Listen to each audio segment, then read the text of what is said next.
Bueno, seguimos con el texto de Michel Foucault, Nietzsche y su crítica del conocimiento, pero hacemos una pequeña desviación, una pequeña nota al pie, que sería toda esta clase, digamos, que tiene que para analizar el prólogo a la crítica de la economía política, en el marco de este texto de Foucault. Recordemos que Foucault estaba planteando que Foucault atribuye a Descartes, al kantismo, o sea, a los seguidores de Kant y al marxismo académico, al marxismo de los intelectuales, más o menos sería, pero de alguna manera a esos pensadores atribuye la idea de un sujeto del conocimiento, de un sujeto y de la capacidad de conocer de ese sujeto, ¿no? Esa capacidad y ese sujeto son preexistentes a la historia. Están desde antes del inicio de la historia. Es constitutivo del hombre y es ahistórico, es atemporal. Está antes de la historia y no es modificado por la historia, no es modificado por el tiempo. Es un sujeto atemporal. Esto es lo que Foucault le atribuye a una línea de pensamiento que arranca en Descartes y llega hasta Kant, Marx. Y en esa línea podríamos agregar un autor, como decíamos en la clase pasada, Noam Chomsky, que de alguna manera en una discusión, en un debate televisivo que tienen con Michel Foucault en 1966, después ese debate aparece en forma de libro, ¿no? La naturaleza humana, justicia versus poder, ¿no? Ese debate tiene dos fases televisivas. En la primera se discute sobre qué es la naturaleza humana y en la segunda sobre qué es la justicia. Y ahí Chomsky, este lingüista norteamericano, fundador de la lingüística generativa y analista político en la actualidad, crítico del imperialismo norteamericano y crítico del capitalismo, adopta una postura cartesiana. Pero vamos a ver ahora si este planteo de Foucault se puede sostener, si leemos, por ejemplo, este breve texto de Marx, este prólogo que es de 1859. En este prólogo de 1859, en 1867 se publica el primer tomo del Capital, y en 1859 hace un raconto de todas sus investigaciones anteriores y hace una síntesis en ese prólogo. Así que es un texto importante. Vamos a tomar ese prólogo y vamos a tomar algo que es más de una década anterior al prólogo, ¿no? Marx ahí plantea cuáles son sus investigaciones y sus inquietudes desde la década del 40 del siglo XIX hasta 1859. Vamos a tomar un texto anterior que es la tesis con la cual se recibe de abogado en la Universidad de Jena en 1841, ¿no? Acá él trabaja, el título de la tesis es las diferencias entre las filosofías de Demócrito y Epicuro. Demócrito y Epicuro son dos filósofos griegos, para usar un término anacrónico, son dos físicos griegos que conciben la materia como conformada por átomos microscópicos, invisibles, indivisibles, de distinta forma y peso. Los átomos de distinta forma se acoplan cóncavo con convexo, y los de forma similar se repelen. Este es el planteamiento de uno de los filósofos griegos, que es Demócrito. Demócrito, de la ciudad de Abdera, vivió entre el 460 y el 370 a.C. Para Demócrito hay un movimiento vertical, en línea recta de arriba hacia abajo. Los átomos caen. En ese movimiento, entre átomo y átomo hay siempre espacio. Por más que se acoplen o se repelen, entre átomo y átomo hay siempre espacio, hay vacío. Una concepción bastante moderna de la materia. Una de las diferencias con la concepción atómica moderna es que los átomos no son divisibles, y para la física atómica existe la fisión nuclear, la fisión atómica. Bien, entonces los átomos caen en línea recta o suben en línea recta. Cuando los átomos se acoplan, caen, digamos, armónicamente, y si se repelen, vuelven a subir. Pero es un movimiento de arriba a abajo. Como los átomos tienen diferente peso, diferente tamaño, diferente forma, uno puede predecir el movimiento de los átomos. El movimiento de los átomos es necesario. O sea, en función de su peso, su forma en función de su peso y su forma, uno puede saber cómo van a interactuar entre sí. Entonces, el movimiento, la lógica de ese movimiento es necesario. No rige el azar. Todo se sucede de la misma manera. Un físico que pudiera conocer el peso y la forma de todos los átomos, con una computadora podría predecir el movimiento de ellos. Entonces el movimiento está sujeto a la necesidad. No rige el azar en la física de Demócrito. En cambio, para Epicuro, que es un pensador atomista posterior, Epicuro es del 341 al 270 a.C., es de la ciudad de Atenas o desde la de Samos, no se sabe bien. Epicuro relee, hace una lectura, una interpretación de la física de Demócrito y le agrega un movimiento, que es el movimiento, la desviación de la línea recta del átomo. Y ese movimiento, esa desviación de la línea recta implica la llegada del azar. O sea, lo que no puede ser predicho, lo que no puede ser determinado, lo que no puede ser atrapado en un movimiento prefijado de antemano. Le agrega el azar. A Marx le gusta esto, le interesa esta cuestión del azar. Entonces, para Demócrito, el mundo es sensible, lo que uno puede ver, no son los átomos precisamente, es apariencia subjetiva. ¿No? El mundo sensible es apariencia subjetiva, aunque la somete a observación sistemática. Es un positivista, es un empirista. Para Epicuro, ahora vamos a ver por qué es así. Para Epicuro, el mundo sensible es considerado como un fenómeno objetivo, rechaza el empirismo. Vamos a ver qué significa esto, con lo que viene adelante. Para Demócrito, los principios verdaderos, lo real, lo constituyen los átomos y el vacío. Eso es lo real, pero los átomos y el vacío no son percibidos por los sentidos. Pueden ser de alguna manera inferidos por la razón. Estos físicos no tienen un microscopio electrónico, no tienen un dispositivo tecnológico para ver los átomos o para inferir tecnológicamente los átomos. Se guían por la razón. Y bueno, no se equivocaron mucho, ¿no? La concepción actual de la materia es atómica. Entonces, todo lo que nuestro aparato sensorial no nos hace acceder a la realidad, ¿no? Podemos comparar a Demócrito con Parménides, ¿no? que desprecia las informaciones que nos proporcionan los sentidos. En este sentido es parecido a Parménides. En lo que no se va a parecer a Parménides es que Demócrito le da una entidad real no solo a los átomos, sino al vacío, que para Parménides podría ser interpretado como el no ser. Entonces, lo que no se ve es lo real, y los sentidos es lo aparente para Demócrito. El fenómeno no es sensible y solo posee una apariencia subjetiva. Y contradictoriamente, según Marx, este fenómeno es el único objeto verdadero, aunque en tanto fenómeno mutable e inestable. El principio, o sea, los átomos y el vacío, no devienen fenómeno. No se transforman en algo,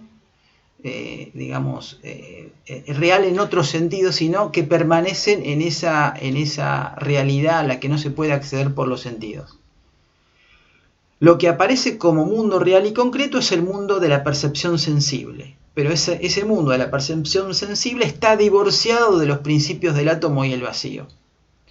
queda reducido a mera apariencia separada de los principios. Este es el planteamiento de Demócrito.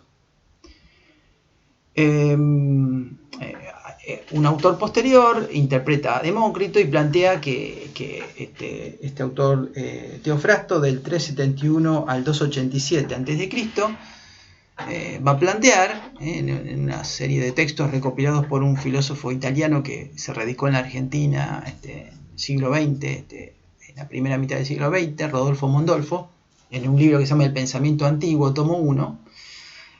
Ahí plantea este pensador que en Demócrito el fenómeno y lo subjetivo puede ser expresado de otra manera de la que hablamos hace unos segundos. Puede ser expresado por la organización atómica de la materia. Átomos que se agrupan según formas similares podrían explicar, o sea, los átomos y el principio de los átomos y el vacío podrían explicar lo sensible. Podrían no estar divorciados de la percepción sensorial, porque podrían explicar, según sus diferentes formas, lo dulce y lo amargo y otras sensaciones. Es decir, que aparentemente los primeros principios pueden explicar el mundo fenoménico y la percepción subjetiva. La lectura que hace Teofrasto de Demócrito. Sin embargo, estas agrupaciones, según la forma de los átomos, nunca es pura y pueden contener átomos de distinta forma que causen sensaciones opuestas. De esta manera, conformaciones similares pueden causar sensaciones diferentes. Entonces ahí persiste este divorcio del que habla Demócrito. Entonces, la paradoja de Demócrito, la contradicción de Demócrito, es que se ve impelido a estudiar el único objeto accesible a los sentidos, pero que al mismo tiempo ese objeto accesible a los sentidos no expresa los principios verdaderos formados por átomo y vacío. Es decir, el estudio del fenómeno a través de la observación empírica, o sea, a partir de los sentidos, pero esa observación empírica no permite el acceso, no es la ventana al mundo real de átomos y vacío. Entonces, al no hallar satisfacción en la filosofía, dice Marx, se arrojó en los brazos del conocimiento positivo. Bueno, el conocimiento de Demócrito es un conocimiento de tipo erudito que se extiende en amplitud, ¿no? Dice Diógenes Laercio, recogiendo una cita de Demócrito, ¿no? Lo que se conoce de Demócrito es parecido a la forma de lo que se conoce de Heráclito o de Parménides, ¿no? Se conocen fragmentos recogidos por autores diferentes. Entonces ahí vamos reconstruyendo precariamente el pensamiento de cada uno, por citas de otros autores. La cita de Diógenes Laercio dice: de todos mis contemporáneos, yo soy el que ha recorrido la mayor parte de la tierra y ha explorado los países más remotos. Pero lo que Demócrito observa una y otra vez es el reino de la necesidad, apresado en el movimiento rectilíneo hacia abajo o hacia arriba, cuando los átomos más livianos chocan con los más pesados y se ven impulsados hacia arriba. O sea, lo que le interesa a Demócrito es este movimiento rectilíneo, este movimiento necesario. Para Epicuro,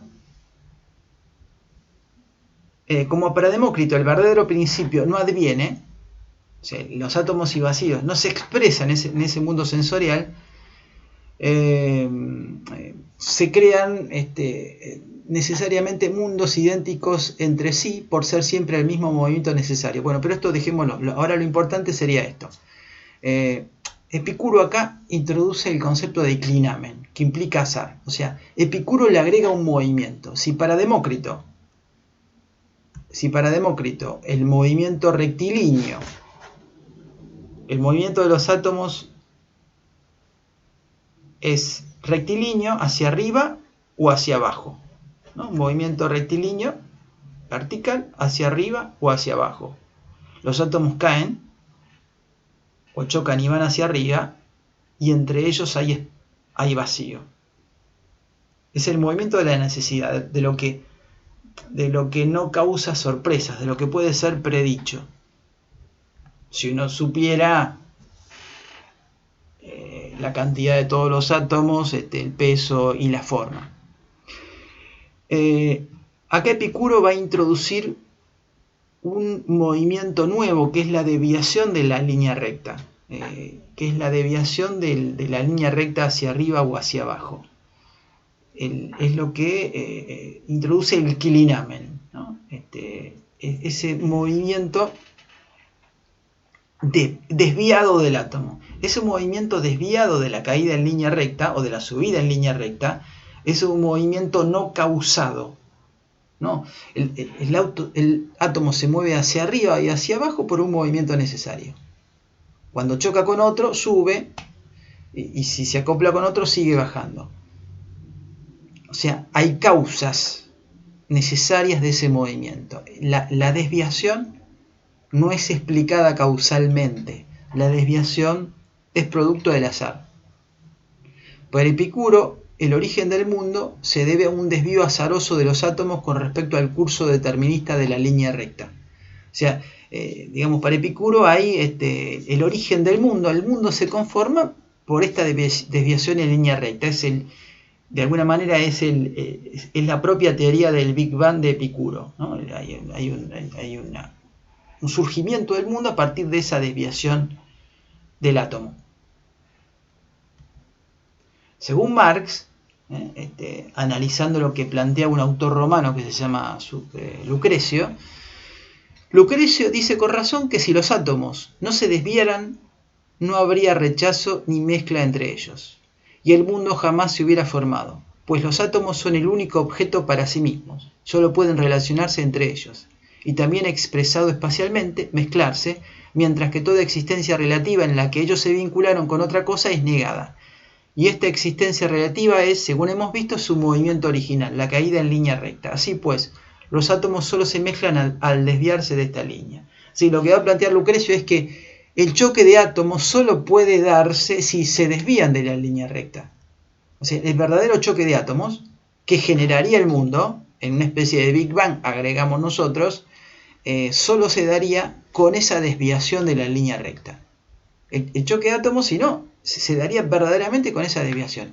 Y esa desviación es producto del azar. Entonces, ¿qué es lo que introduce Epicuro? Que le interesa a este autor romano Lucrecio y que le interesa a Marx. Introduce el movimiento azaroso e introduce una lógica más allá de la necesidad. O sea, la naturaleza no solo es el movimiento de la necesidad, de lo que no puede ser de otra manera. El azar implica lo que puede ser de una manera y de otra. Lo que es azaroso, ¿no? Imaginemos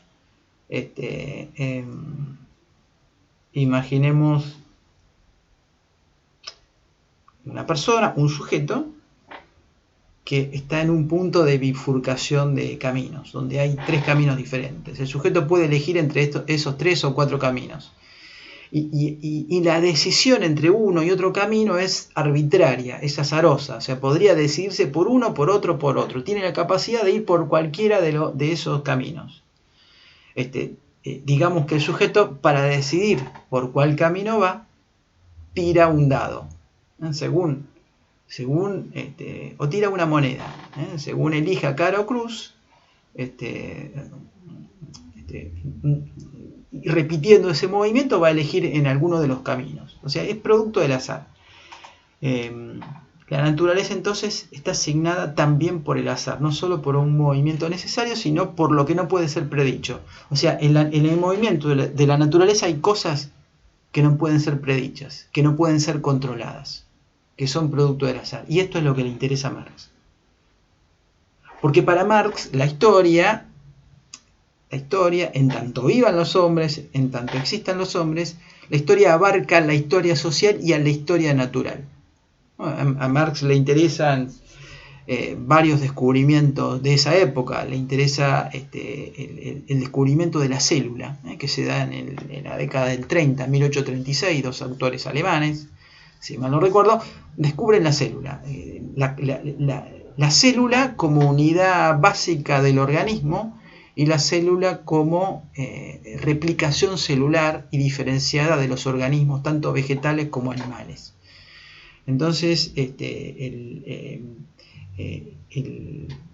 la célula comunidad de la materia viva, la transformación de la energía y la teoría evolucionista de Darwin, el origen de las especies, que casualmente es de 1859, estas tres cuestiones de la naturaleza, Marx las lleva directa o indirectamente a la naturaleza social.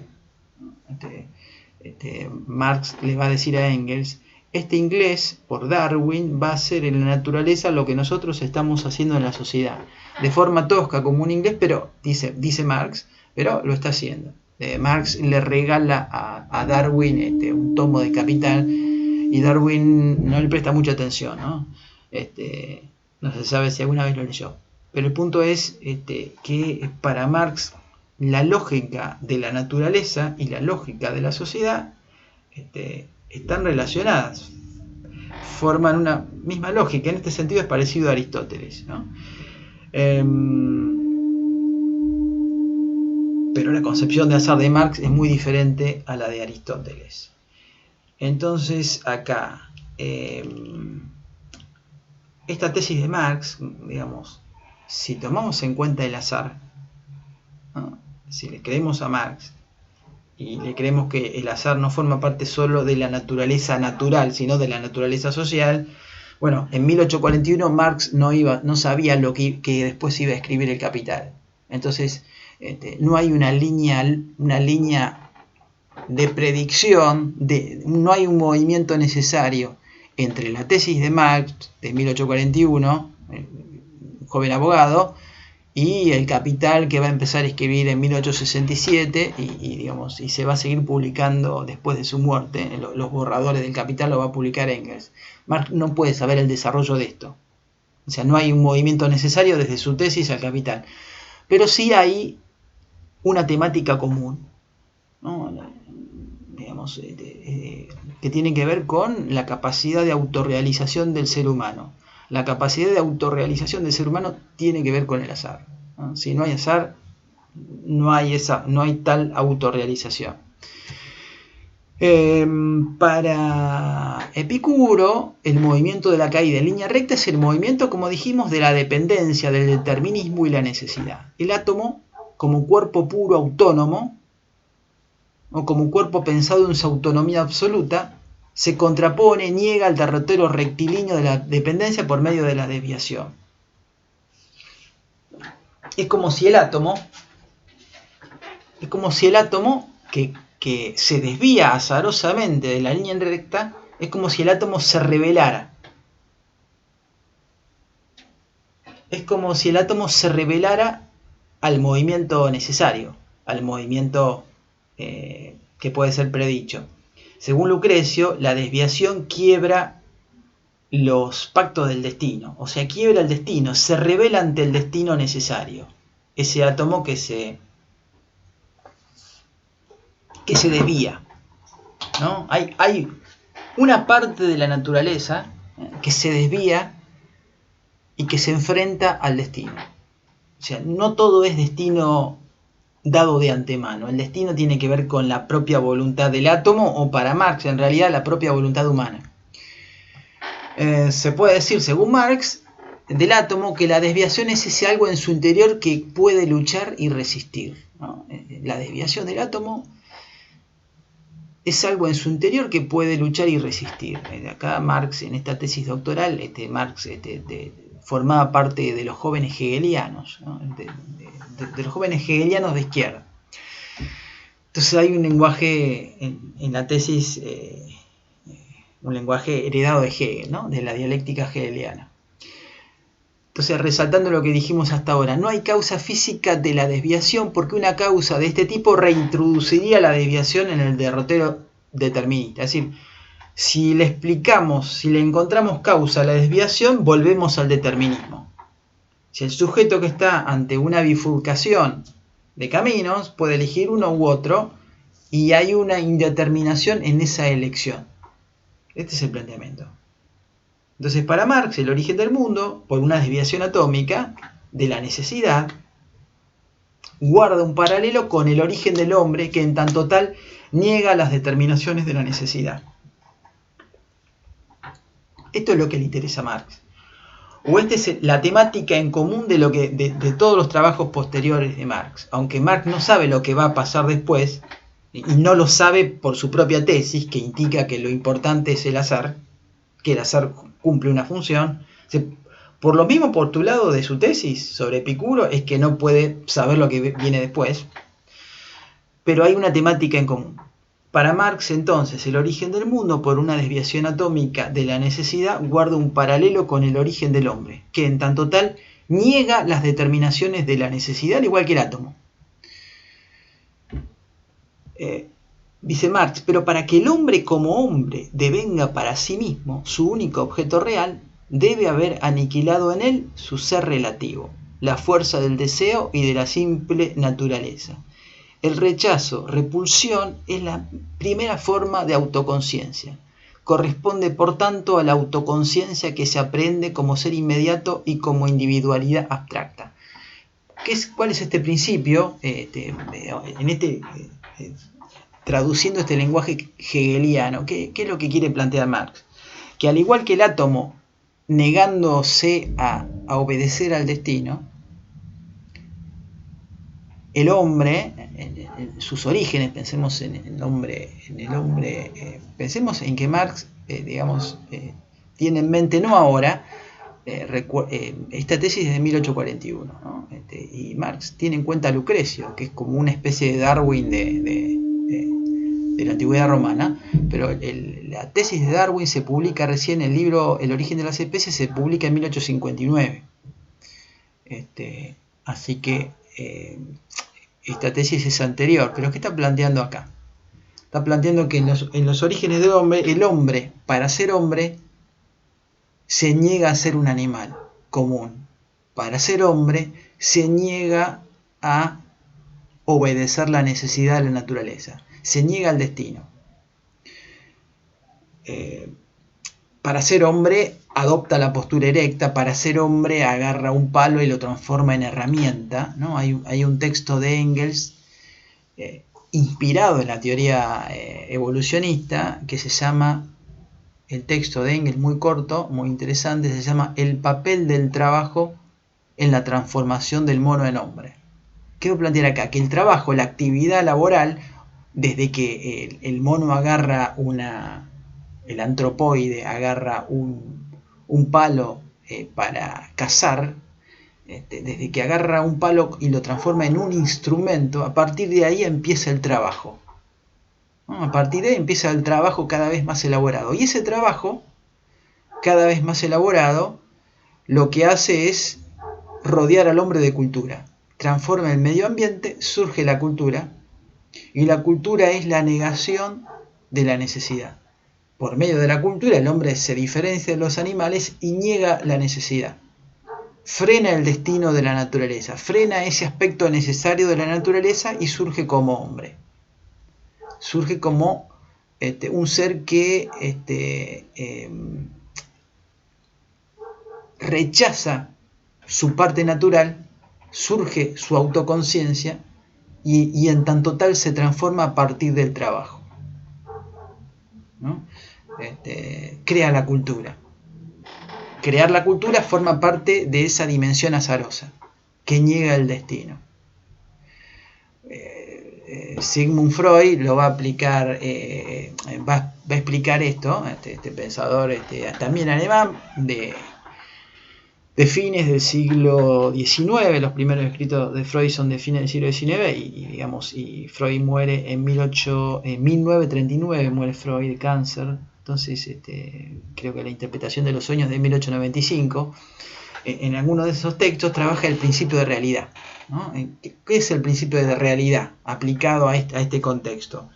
El principio de realidad hace que uno sea sujeto de sus propios deseos.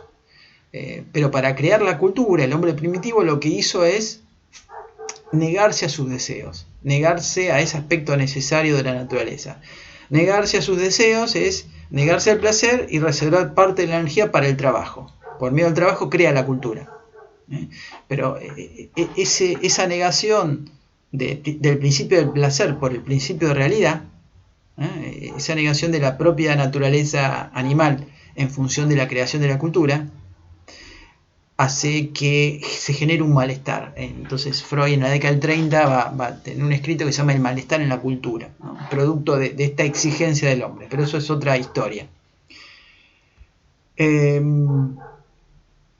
Entonces, ¿qué nos debe quedar acá en cuenta? Que el sujeto marxiano, por ahí no es tan parecido a lo que plantea Foucault, porque es un sujeto en el que entra la dimensión del azar.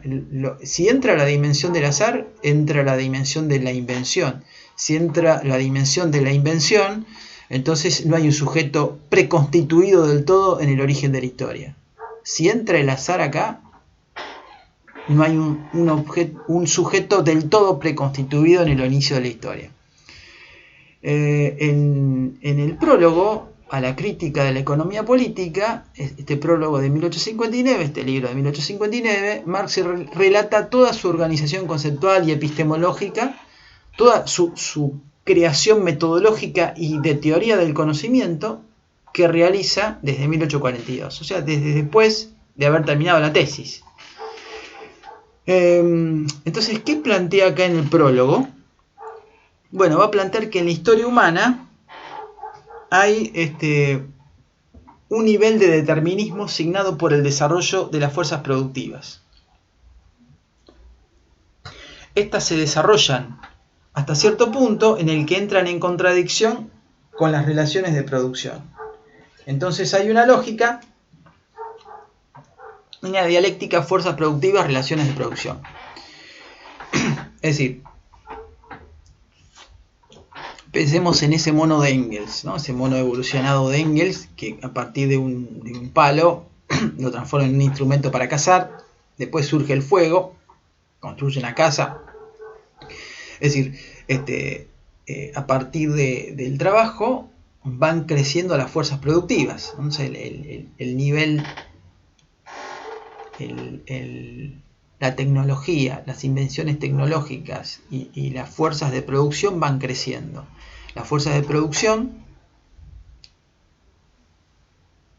están sostenidas por lo que Marx llama relaciones de producción. ¿Qué son las relaciones de producción? Bueno, o las relaciones sociales de producción, son las relaciones sociales en las que entramos en el momento de trabajar, ¿no? En el momento de reproducir nuestras condiciones de vida, ¿no? Trabajar implica reproducir nuestras condiciones de vida. Por lo tanto, las relaciones sociales de producción, que son las relaciones en las cuales los hombres entran en el momento de trabajar, tienen una relación con las fuerzas productivas. Pero en algún momento las fuerzas productivas crecen tanto que necesitan relaciones de producción diferentes. Entonces, cuando hay un desequilibrio entre estas relaciones sociales de producción y las fuerzas productivas que siguen creciendo, cuando hay un desfasaje, porque esas relaciones de producción primero les servían de hogar, de matriz y luego de prisión porque no las dejan crecer, ahí potencialmente surge un periodo de cambio social, de revolución social. Pero ahí, retomando la cuestión del azar, hay dos niveles o situaciones de indeterminación.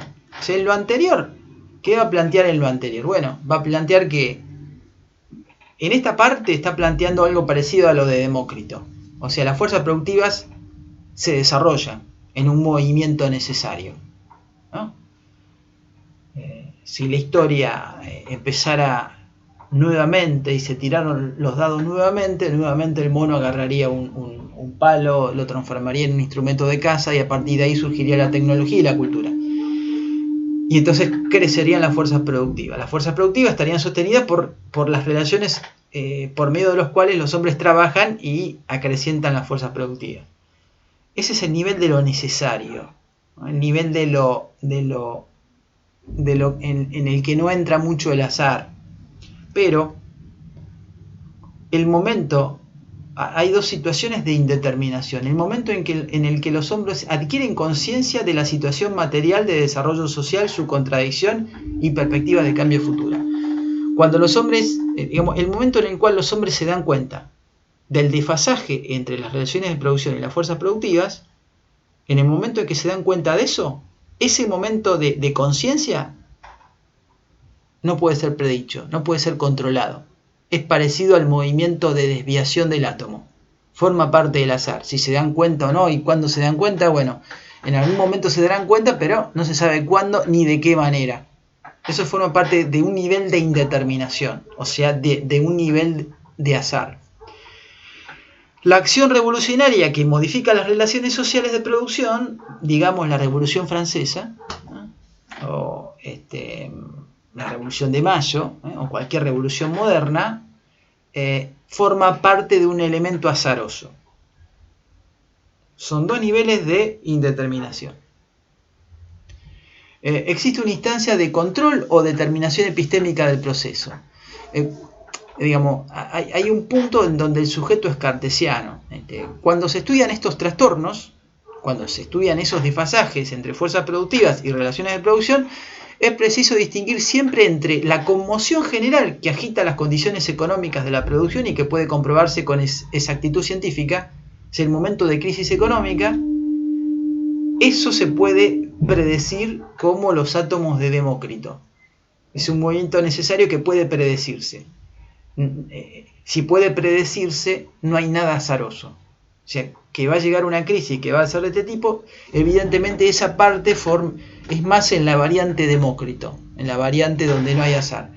Pero la revolución que derriba las formas jurídicas, políticas, religiosas, artísticas, filosóficas, en una palabra, las formas ideológicas que sirven a los hombres para tener conciencia del conflicto y explicárselo, eso no se puede predecir. Eso es la desviación de la línea recta. Ahí estamos en la dimensión epistémica de Epicuro y no de Demócrito. Tenemos entonces una diferencia entre el conocimiento ideológico del conflicto, que le permite a los hombres tener conciencia del conflicto, y el conocimiento científico, que permite medir con exactitud el diagnóstico social y la predicción. O sea, el conocimiento ideológico, eso es del orden del azar, ¿no? Hay elementos azarosos, y en el otro hay elementos del desarrollo de lo necesario. Entonces el primero parece estar ligado a la indeterminación entre la conciencia que adopta, crea formas ideológicas para adquirir conocimiento del conflicto y actuar en él. Eso pertenece al orden del azar. Este conocimiento no tiene la exactitud del otro y su grado de aleatoriedad se suma al de la acción revolucionaria en sí. Terminemos entonces con, vamos a analizar un párrafo importante del prólogo, que espero que ya lo hayan leído. En la producción del conocimiento, en la producción social de su existencia, los hombres establecen determinadas relaciones, necesarias e independientes de su voluntad. Esas relaciones de producción son necesarias, como la caída en línea recta de Demócrito. Son relaciones necesarias y son independientes de su voluntad. O sea, la caída en línea recta de los átomos es independiente de la voluntad de los átomos, para decirlo de esa manera. Esas relaciones de producción corresponden a un determinado estadio evolutivo de las fuerzas productivas materiales. La totalidad de esas relaciones de producción son la base, constituyen la estructura económica de la sociedad. Y esa estructura es la base real sobre la cual se alza un edificio jurídico y político, y a la cual corresponden determinadas formas de conciencia social. O sea, la conciencia del hombre, del sujeto, está condicionada por esas relaciones de producción que son independientes de su voluntad. Aquí estamos en la dimensión de Demócrito. El modo de producción de la vida material, o sea, las relaciones en las cuales nosotros entramos al trabajar, esas relaciones sociales determinan el proceso social, político e intelectual de la vida en general. Y acá está la frase una de las frases importantes de Marx. No es la conciencia de los hombres la que determina su ser, sino por el contrario, es su existencia social lo que determina su conciencia. Acá está planteando digamos, que lo que prima es el movimiento necesario, ¿no? La conciencia de los hombres está determinado por ese progreso socioeconómico que puede ser predicho, ¿no? Acá hay entonces un juego entre el azar y lo necesario, el movimiento azaroso y el movimiento necesario. Entonces la conciencia está determinada, es un producto de la historia la conciencia. Comparémoslo con lo que plantea Foucault. Acá, entonces, la conciencia del hombre es producto de un desarrollo histórico. No hay una conciencia previa. No, lo que sí sí hay un movimiento necesario acá. Aquí el sujeto sería un producto necesario de la historia, en el sentido de que la conciencia que adquiere solo es la que permite las relaciones de producción en el estado histórico donde ellas se encuentren. O sea, la conciencia del sujeto es una conciencia de un periodo histórico. Entonces ahí estamos en el movimiento de lo necesario. Pero el cambio, o sea, la comprensión ideológica del contexto en el que estoy, el cambio de comprensión ideológica posterior al cambio de las relaciones de producción es azaroso. O sea, la Revolución Francesa es azarosa. El nivel de desarrollo capitalista en el siglo XVIII en Francia, eso forma parte del orden de lo necesario, de lo que va a ser de todas formas. Pero la Revolución Francesa en sí, los episodios de la Revolución Francesa, forman parte del orden del azar, ¿no? Entonces hay un juego entre el azar y la necesidad en este prólogo de Marx. El cientista social, como sujeto del conocimiento, el mismo Marx, puede predecir el cambio en la estructura socioeconómica con una exactitud científica. Acá está en el ojo de Dios. Puede predecir lo que va a ocurrir. En este sentido es un sujeto cartesiano. Puede predecir todo. O sea, digamos, acá hay un contrasentido. Marx dice que uno es sujeto de la historia, pero el cientista social, el que estudia, por ejemplo, Marx en el Museo Británico, a partir de la década de 50, donde va construyendo el Capital, bueno, él puede saber todo lo que ocurre, él puede hablar del movimiento necesario, pero si yo hablo del movimiento necesario, si yo elaboro una teoría del desarrollo de la historia, me estoy situando fuera, me estoy situando en lo que podríamos llamar la posición cartesiana, de ese sujeto que sabe, que piensa y puede determinar el resto del mundo. Hay una posición fija, la posición del ojo de Dios, del ojo de Dios podríamos decir. En este sentido es un sujeto cartesiano.